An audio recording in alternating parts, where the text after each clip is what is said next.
Hello. Today General Hospital will reveal this week, Port Charles experiences a subtle yet powerful wave of change as a new face unexpectedly arrives in a town already familiar with secrets and upheaval. While the community is still reeling from the aftermath of recent scandals, saying goodbye to a familiar veterinary doctor at General Hospital adds a heavy sense of loss to the air. New footsteps bring mystery, farewells carry unspoken sorrow, and three pivotal moments this week not only signal a quiet shift in power and emotion but also open the door for deeper schemes to quietly infiltrate the heart of Port Charles. The news of Lucky leaving Port Charles once again swept through the town like a cold gust of wind in the midst of a warm summer, shocking everyone except Elizabeth, who perhaps knew him best. Her heart had fluttered during his rare returns, but deep down, Elizabeth had always understood that Lucky was never meant to stay. He could never be tied down by the rhythms of an ordinary life or the comfort of a stable home, because the blood that ran through his veins was that of Luke's, a man who could never be tethered by anything except the relentless pull of freedom that surged in his soul. On Monday morning, in a strangely quiet moment by the old churchyard, Lucky finally revealed his decision to Lulu, the only sibling with whom he'd ever felt truly seen. Lulu, with teary eyes, tried to smile, convincing herself that this wasn't a goodbye, just another, see you soon. But no one could guarantee that, especially not after the harrowing accident Lucky had recently survived. An incident that nearly cost him his life and stirred within him long-buried memories, unresolved guilt, and an aching sense that he had unfinished business in this world, though not in Port Charles. Before leaving town, Lucky shared an emotionally charged moment with Elizabeth, the woman who had once been his entire world. They said little, for their silence spoke volumes. Her eyes no longer pleaded, her voice no longer begged him to stay. She had learned that loving someone didn't always mean holding on. Sometimes, it meant letting them go to pursue what they believed to be their destiny. Lucky held Elizabeth's hand one last time in wordless farewell, then walked away, without looking back. Having escaped death, Lucky felt like a man reborn. He poured his thoughts into a journal, trying to make sense of why he was still alive. Dreams of his father, of past adventures, of mistakes and regrets haunted his sleep.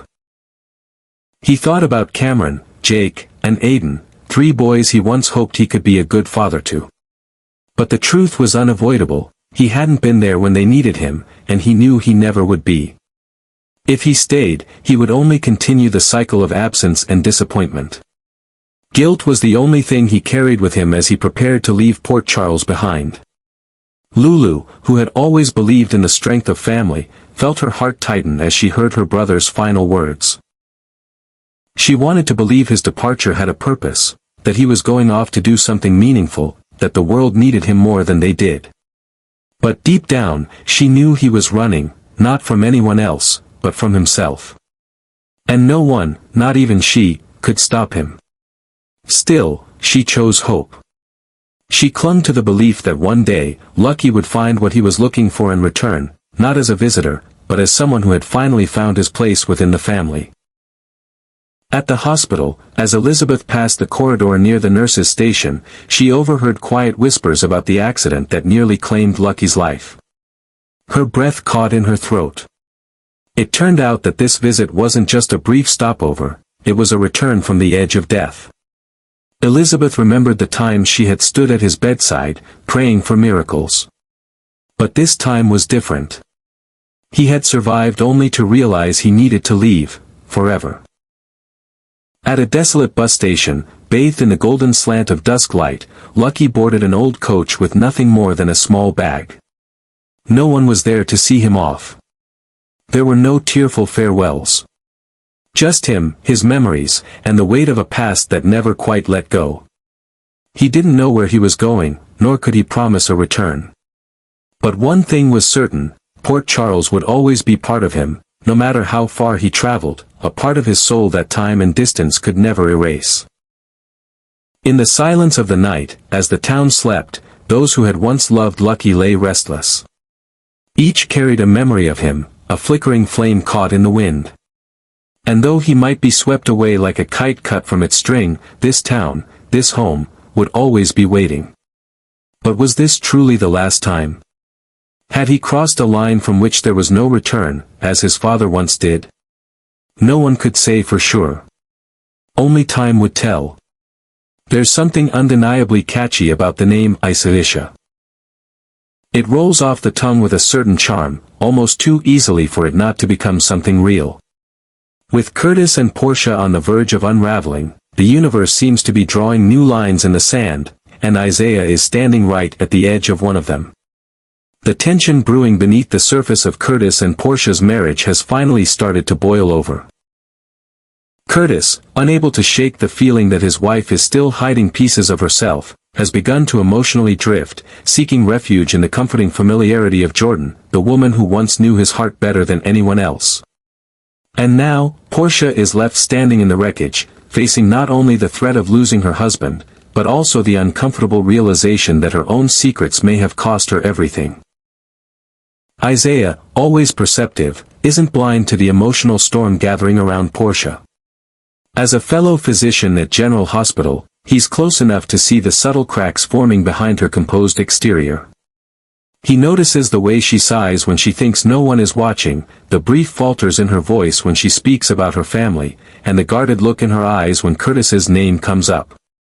And more importantly, Isaiah doesn't push, he listens. That simple act of quiet presence might be the very thing that makes Portia stop holding everything inside. By midweek, the air between Portia and Isaiah begins to shift. A shared moment in the hospital break room turns unexpectedly vulnerable when she drops her coffee and lets out a quiet, defeated laugh. It's the kind of moment that invites softness, and Isaiah steps in, not just to help her clean up, but to gently offer words that land deeper than either of them expects. He doesn't say much, but his silence holds weight. He doesn't pry, but his eyes ask questions. And for the first time in days, Portia finds herself breathing easier, unburdened by the constant need to defend or conceal. Curtis, meanwhile, grows more entangled in his own emotional backslide. The more he talks with Jordan, the more he finds himself comparing her calm, clear presence to the growing tension he feels at home. And though his conversations with Jordan are purely emotional, for now, they aren't without consequence. Curtis is pulling further and further away, and whether he realizes it or not, he's already begun detaching himself from the idea of repairing what's broken with Portia. That emotional distance leaves a wide open space behind him, and it's into that space that Isaiah begins to step. Isaiah's connection with Portia isn't rushed. It grows in the small, quiet spaces between their conversations at GH. A knowing glance over patient files. A light touch on the shoulder after a difficult shift. A shared understanding of what it means to carry emotional weight in silence. Portia starts to look forward to seeing him, not because he distracts her, but because he anchors her. She's spent so long trying to hold everything together that the gentle steadiness Isaiah offers feels like the first thing that hasn't asked her to be more than she can handle. Their bond strengthens as Portia begins to confide in him. First about her fears, then about her regrets. Isaiah never judges. He listens the way a man does when he genuinely wants to understand. And while he knows full well that Portia's heart is still tied to a marriage unraveling in real time, he doesn't ask her for anything she's not ready to give. Still, the emotional intimacy between them grows undeniable. It's not romance, not yet, but it's something dangerously close. It's the kind of closeness that only forms when two people find each other in the wreckage of what they've lost and begin to recognize what could still be found. By the end of the week, Portia begins to see Isaiah not just as a colleague or a friend, but as a man who could have been, might still be, something more. The thought scares her, because it's easier to cling to the familiarity of a crumbling marriage than to risk her heart again. But Isaiah never asks her to choose. He's just there. Solid, steady, waiting. And in the silence that fills the space between them, Portia begins to wonder if maybe, just maybe, Isilisha isn't just a clever name. Maybe it's a possibility. A second chance. A future that isn't built from what she's lost, but from what she's finally ready to claim. A shocking turn of events is set to shake the very foundation of the courtroom as the Corinthos versus Corinthos custody battle takes yet another explosive twist. This time, triggered by the birth of a child right in the heart of the legal proceedings. Just when it seemed the war over Wiley and Amelia had reached its emotional peak, fate intervenes with the arrival of new life, sending shockwaves not only through the courtroom but deep into the family already fracturing under the weight of betrayal, power, and shifting loyalties. Yet the drama is far from over. Now that Michael has officially become a father again, the implications of this birth extend beyond the delivery room and straight into the courthouse. By midweek, as whispers circulate and tensions mount, Michael is expected to share news that no one in his inner circle saw coming, something so impactful, it may permanently alter how the family sees him and each other. The anticipation around Michael's announcement builds steadily, as even those closest to him begin to wonder if his silence in recent days has been a calculated strategy. Everyone is on edge, Willow, Sasha, Carly, even Jason, all sensing that Michael is holding on to a truth that could ignite another emotional firestorm. His demeanor has changed. There's a measured stillness in his eyes, a knowing distance in his tone, suggesting that what he's about to reveal isn't just personal, but profoundly disruptive. And then, on Thursday, just as the courtroom braces for the final wave of arguments and judgments, another bombshell lands, one that no legal motion or custody petition could ever prepare them for. The timing is ruthless.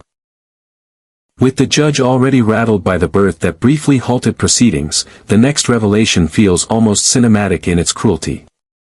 All eyes turn to Michael as he prepares to speak, and with a single, carefully chosen phrase, he releases the secret that had been building beneath the surface for weeks. The silence that follows is deafening. Not a soul breathes. Because the truth he delivers is not about his newborn child, but about a betrayal so deep, so thoroughly buried in family shadows, that it calls into question every testimony, every affidavit, every ounce of perceived righteousness that's been presented during the trial. Reactions are instant and visceral. Some stand in disbelief, others collapse into their chairs, eyes wide with horror. Sasha clutches her chest, Carly's jaw tightens, and Willow looks as though the floor has fallen out from beneath her. Because this isn't just another custody battle twist, this is the unearthing of a long-buried truth that redefines the roles they thought they knew.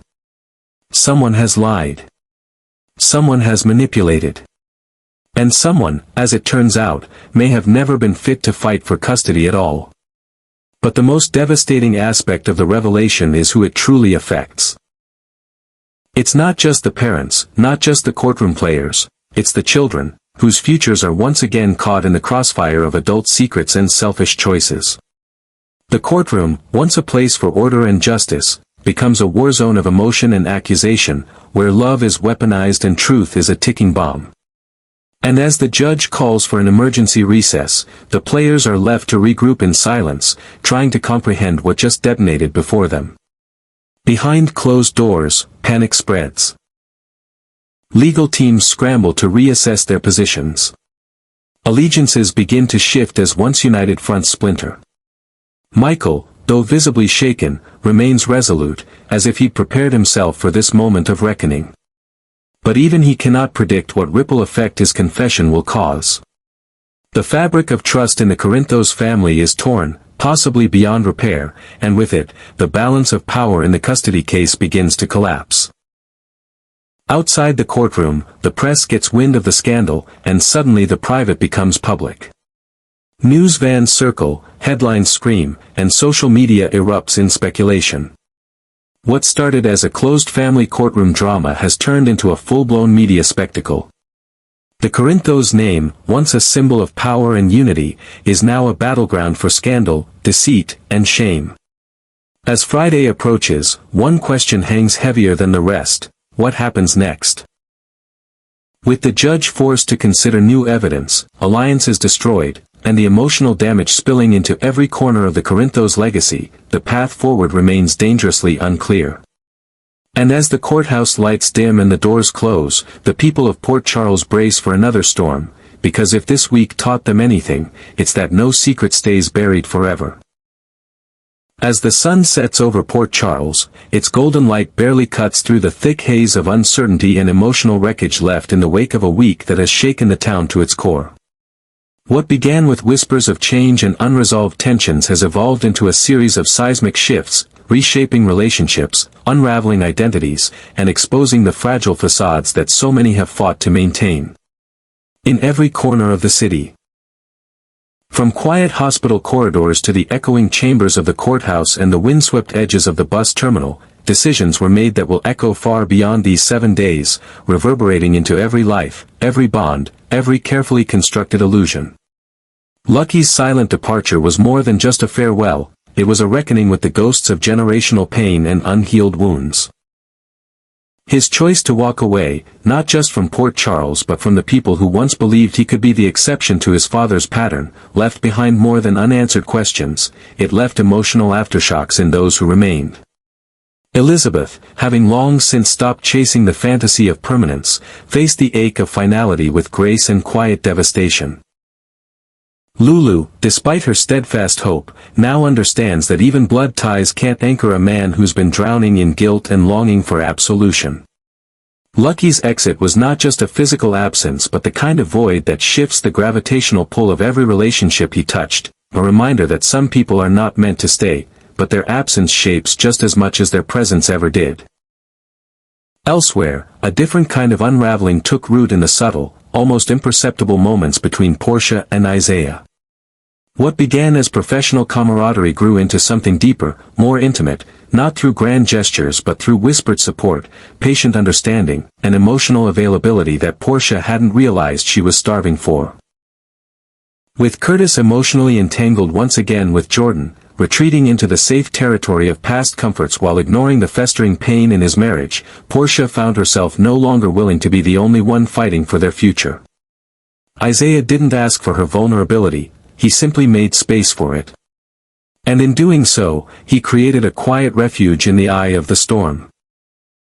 The formation of Isaisha was never planned, never even acknowledged aloud, but it now lingers in the air between them, a question neither of them is ready to answer, but both are undeniably drawn toward. Whether it blossoms into love or remains an emotional lifeline during a time of personal collapse, it has already shifted the balance of Portia's world. But no storyline captured the collective gasp of Port Charles quite like the chaos that erupted in the courtroom. What was supposed to be the culmination of a custody battle between Michael and Willow, a legal dispute that had already fractured the Corinthos family, instead became a full-blown crisis when a new child was born, right there in the courthouse, and an even more staggering revelation followed close behind. Michael, now a father once more, shocked everyone with news that not only redefined his role in the family but exposed a secret buried so deep that its unveiling felt almost apocalyptic. The room went still as the confession fell from his lips, cutting through the air like a guillotine. The silence that followed wasn't peace, it was shock. Disbelief, anger, betrayal, heartbreak, all colliding in one collective implosion. Carly, long the backbone of Corinthos' resilience, was visibly rattled. Sasha, already vulnerable from her own entanglements, seemed barely able to process the truth. And Willow, caught between betrayal and maternal instinct, looked shattered, as if the entire foundation she'd built her future on had suddenly been declared a lie. The judge, stunned by the timing and gravity of the revelation, was forced to call for a recess, but the damage was already done. The courtroom, once the arena for justice, had transformed into a crucible of emotional torment and irreversible change. And outside those doors, the chaos only deepened. The press caught wind of the drama within hours, and what began as a private legal matter exploded into a national scandal. News vans lined the courthouse steps, journalists swarmed the streets, and the Corinthos name, once feared and respected, was now being dissected in headlines and hashtags. The family's legacy, once rooted in power and loyalty, had become a symbol of division and dysfunction. Within the walls of their homes, the Corinthos family members tried to make sense of it all. Lines were drawn, alliances shifted, and trust, once considered unshakable, was now the most fragile thread of all.